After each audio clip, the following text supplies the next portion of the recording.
Hey YouTube, thank you guys for tuning in. Today I got a great show for you. The NBA world is buzzing right now and we are seeing a bunch of things going on. But before we jump into the video, I just want to make sure that you guys like, comment, subscribe. Help me get to the goal of 400 subscribers. That is my goal before the end of June, and as you can see, we're almost there. We're about 40 subscribers away, so if you guys want to help a brother out, make sure to hit that like button and smash that subscribe button. Help a brother out, and aside from that, let's jump into this video. My name is Emmanuel Camia, and you're watching League Talk. Today, I wanted to talk about the Los Angeles Clippers. No, I didn't. I want to talk about the Los Angeles Lakers. Today I want to talk about the Los Angeles Lakers. So for the first time ever in his career, LeBron James, LeBron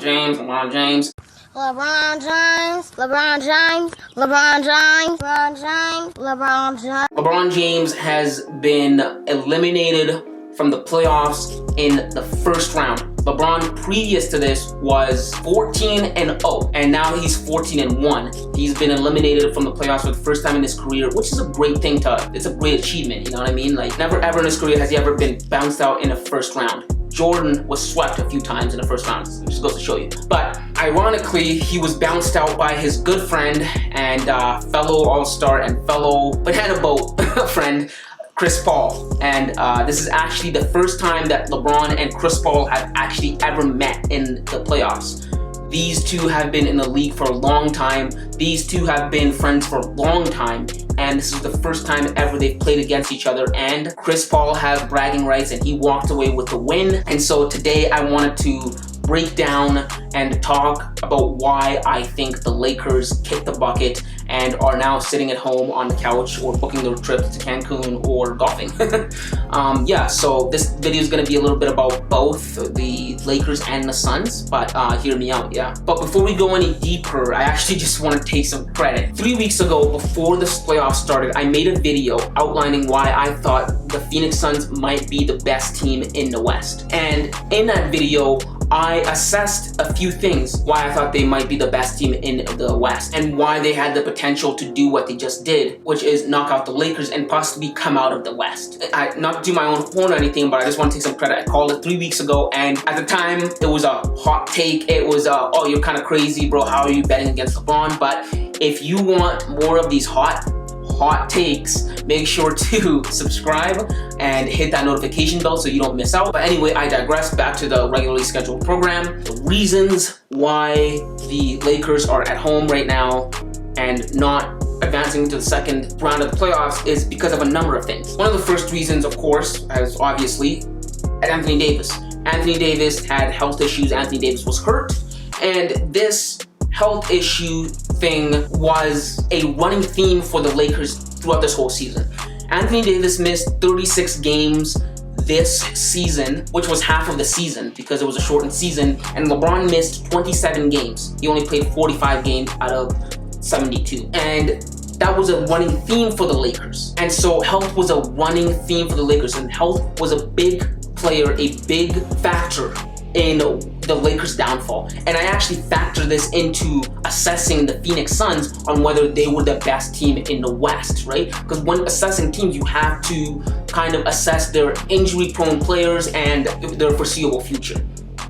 And I assessed this. I said, I don't trust the Lakers to stay healthy for the whole duration of the playoffs because they haven't showed me they could do that in a regular season. And last year, the only reason they were able to be so good in the playoffs was because they got like a 4-month hiatus from playing. And so I'm like, they didn't get that this year, so I don't know how well they can play if, you know, they're not healthy. I said, because of that, I give the Suns a good chance to beat the Lakers and actually beat some of the teams in the West, the Clippers, the Jazz, you know, but primarily against the Lakers. The thing the Suns had on them was health. And that was one of the things. The Suns didn't match up against the Lakers very well due to their size, but what they had on them was they had health. And as we saw it, that's exactly what played out. The Lakers weren't able to stay healthy for the duration of the playoffs. They even struggled in the play-in tournament with the Warriors. And I knew even then, Lakers were gonna have some troubles in the playoffs, right? And that's exactly what played out. They couldn't stay healthy. Anthony Davis couldn't stay healthy, and that was one of the reasons they kicked the bucket. And another thing is that LeBron used to be able to take over series and just put away teams. He used to be able to just man up, put the weight on his shoulder, and carry them to the promised land. Whenever one of his co-stars was injured, whether it was a Kyrie, it was a Kevin Love, anybody, he used to be able to do that, but he can't do that nowadays. He couldn't do that here for two reasons. Number one is that he's getting older.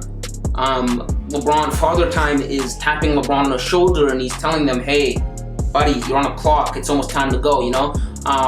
Your time's ticking. And he's old. LeBron's old. This is his 18th season and he can't do the things he used to anymore. Like, you know, this is an older LeBron, and a LeBron who's had 2 major injuries in the last 2 years. So he just can't do the things he used to do. He used to be able to do in Miami and in Cleveland. And then number 2 was that LeBron was up against a really good team, right? LeBron was able in past years to carry teams in the East against, like, you know, weak teams. Like, not weak teams, but like not teams that weren't as good as this Phoenix Suns team. Teams, young Celtics teams, Indiana Pacer team that were in shambles, the baby Toronto Raptors. LeBron was able to just intimidate them and just get his way to the finals. Be one of the reasons why LeBron's been to the finals like 8 years in a row, because he was out in the East, right? In the West, it's different. It's a different ballgame, right? He was up against a really, really solid, well-rounded Phoenix Suns team. A team you knew what you were going to get from. Good coaching, good leadership, good scoring, all around, solid, well-rounded team.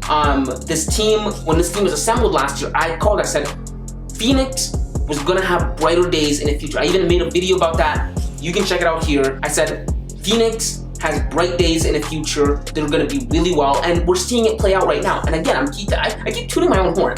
I keep getting these right. I keep getting these right. I keep calling it, and they keep coming right. So if you want these takes, like these aren't just flukes. If you want these takes, make sure to like, comment, subscribe, hit that bell notification. This is some great content that I put out here. But anyways, I digress again. This Phoenix Suns team wasn't just a pushover team, you know? This is a really good team, and he just couldn't bully his way and carry his team like he used to in the East with this team. That's one of the reasons why he's at home, you know, cha-chaing or whatever he's doing, or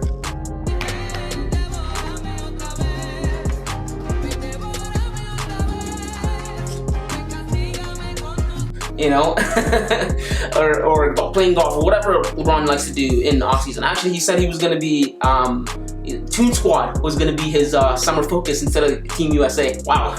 but anyways, that's one of the reasons why he wasn't able to go anywhere. He's old, can't do what he used to do, carry teams, especially against teams that are this good. You know what I mean? In order for LeBron to win the series without AD, LeBron needed to play like he did in the 2018 playoffs. We needed that LeBron. The Lakers needed that LeBron, and unfortunately, that was 3 years ago. That's not the LeBron we have now. That was injury LeBron, pre-major injury LeBron.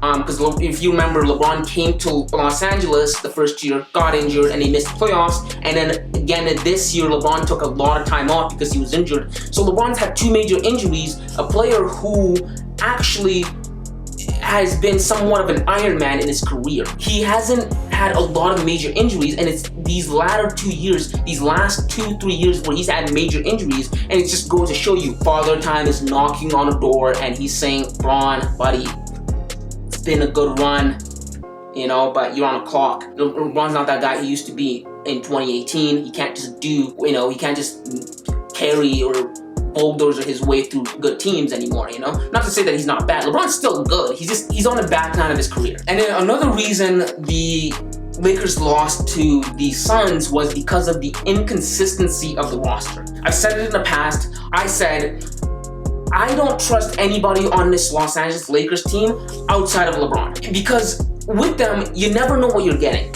You never know what you're getting with each player, right? There is not a single guy on that team outside of LeBron that you know is going to give you 20 points in, 20 points out on a consistent basis. Not even AD. I know AD did that last year in the playoffs, but that was because he had 4 months off to rest, and so he wasn't injured. It's not an indictment of his scoring abilities or his ability to produce. It's an indictment on his body. The fact that he has a body of a 43-year-old.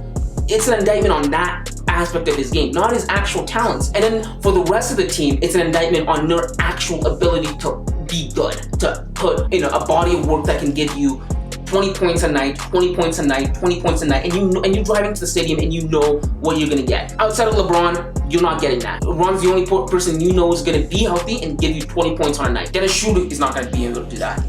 Drummond's not doing that. And don't even get me started on Kyle Kuzma. That guy, like Kuzma, if you ever watch this, I want you to watch this video. That guy is an idiot basketball player. The dude has the ball IQ of a goldfish. Like honestly, the only justifiable thing the Lakers can do with Kuzma when the offseason starts is to deal him away as soon as the offseason starts. This dude is a detriment.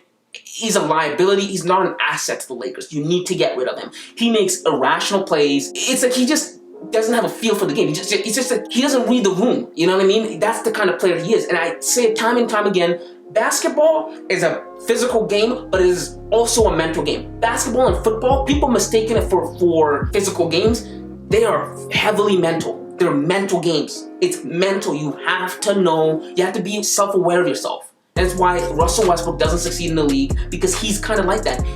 Ball IQ matters in basketball, and Kuzma doesn't have that. And that's opposed to the Phoenix Suns, who you know exactly what you're getting on a nightly basis. You know what you're getting with Ayton, Booker, and CP3. With CP3, you're getting consistent leadership. You know he's a solid foundation of the team, and if need be, he can give you 25 points regularly. Okay, but his actual asset, his value comes in a sense of how he can manage games late in the fourth quarter, how he can lead the team. With DeAndre Ayton, he knows he's the secondary scorer. He's a secondary scorer. He can give you double-double on a regular basis. He worked AD in early on in a series. As the series started, he was the better of the two big men between Anthony Davis and DeAndre Ayton. He was the better of the two. And so he knew his assignment. They knew their assignment. They knew what it was. And then Devin Booker is the primary ball scorer, and he's the guy that's going to give you 47 points, 36 points. He's the primary scorer. The Lakers don't have that. The Lakers don't have that. And he's also one of the reasons the Lakers are gone. Devin Booker, we have to give him his credit. We knew he was a baller. We knew he was a scorer. 70 points in a game, a Kobe 2.0 type, a Kobe kind of player. You know, he takes after Kobe. We know the kind of player he is. But in this playoff series, he elevated himself into a new stratosphere of stardom. He's in a different tier.